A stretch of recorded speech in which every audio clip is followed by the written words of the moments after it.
the most luxurious and expensive hotel in the city. At exactly 10 a.m., a 71-year-old man walked through the hotel's massive glass doors. His name was Arthur Harrison, but you couldn't tell that just by looking at him. He was dressed very simply.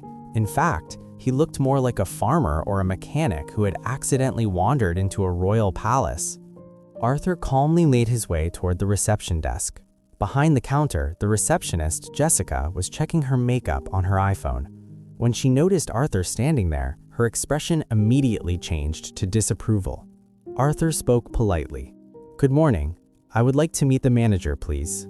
Jessica slowly looked him up and down before replying with arrogance. "Excuse me, sir? Do you even know what kind of place this is? This is not a charity or a public shelter. Our manager, Richard, deals with clients like Elon Musk. He doesn't have time for people like you." Arthur smiled gently. There was no anger in his eyes. "Ma'am, I only need 2 minutes of his time." Just then, the hotel's general manager, Richard Blackwood, stepped into the lobby, dressed in an elegant Armani suit, confidence and pride written all over his face. "What's going on, Jessica?" he asked sharply. "Who is this man? Call security. If our VIP guests see him, it will damage our reputation." Arthur replied calmly, "Mr. Richard, I just want to sit here for a while."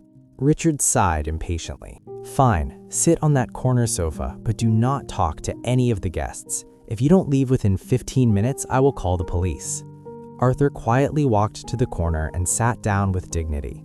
15 minutes passed, then 30, then an hour. Wealthy businessmen sitting in the lobby whispered and laughed while glancing at him.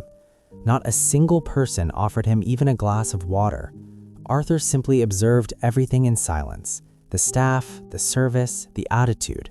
From a distance, Richard kept looking at him with irritation, thinking, why hasn't this old beggar left yet?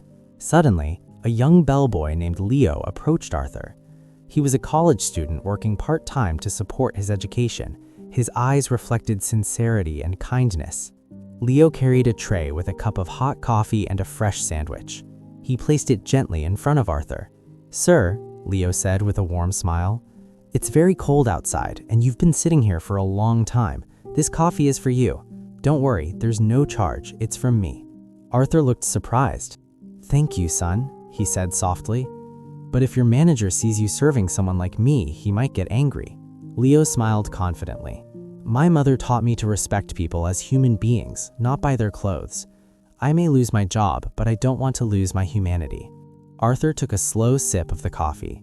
A subtle look of satisfaction appeared in his eyes. From across the lobby, Richard witnessed the scene and exploded with anger. "Leo, have you lost your mind?" he shouted. "You're serving our VIP coffee to this beggar?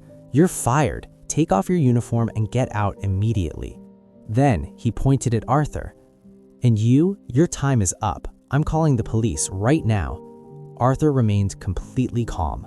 Slowly, he reached into his pocket and pulled out an old leather wallet. From it, he removed a sleek black metal business card and placed it on Richard's desk.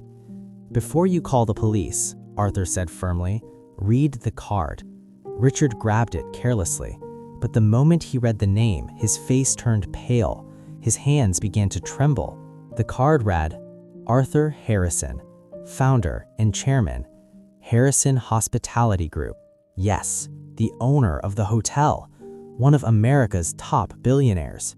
Arthur had come in disguise to inspect the customer service of his own hotel. He wanted to see how ordinary people were treated in his absence.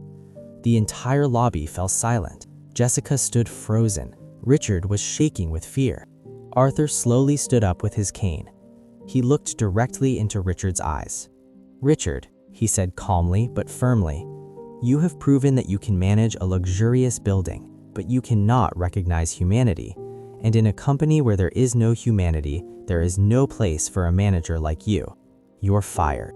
Then Arthur turned to Leo, placing a hand on his shoulder.